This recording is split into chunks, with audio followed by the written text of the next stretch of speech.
For this final example, it's the first time that the x is left alone. Like this was f of x, just a simple little x. That's just a simple little x. But there's something on the outside here. That's going to change, instead of the x values, that's going to change what the y values are doing. And the basic idea here is like we had these points to begin with, and we knew that the point 0, 0 meant that if I plug in 0, 0 pops up. So f of 0 is 0.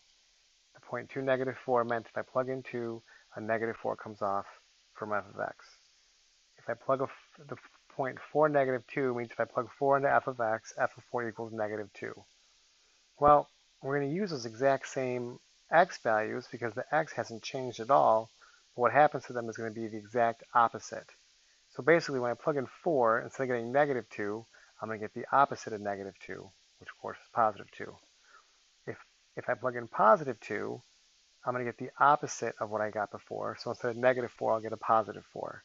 So it's going to kind of look like if I plug in that 4, since f of 4 is negative 2, but I want the opposite of that, I'll take the opposite of this. It's going to be 2. You know, with the 2, if I plug in 2, if it was just f of x, f of 2 would be negative 4, but I want the opposite of that, so I'll have positive 4.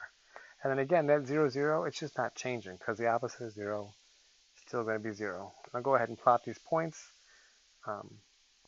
The point 4, 2 is going to be 4 over and 2 up, so the purple point is going to pop up here.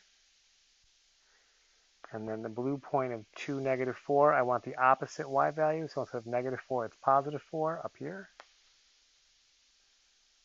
0, 0 hasn't changed. And then we'll go ahead and connect those with straight line segments. And this black graph would be the graph of negative f of x. So long story short, when the numbers or the negative signs are with the x inside of there, they affect the x value. But when there's things on the outside, they're going to affect the y value, and usually just in the way we showed. So as you work through the examples in Alex, it'll kind of clear up and make more sense, I hope. If not, shoot me an email and we'll talk about it some more. Thanks.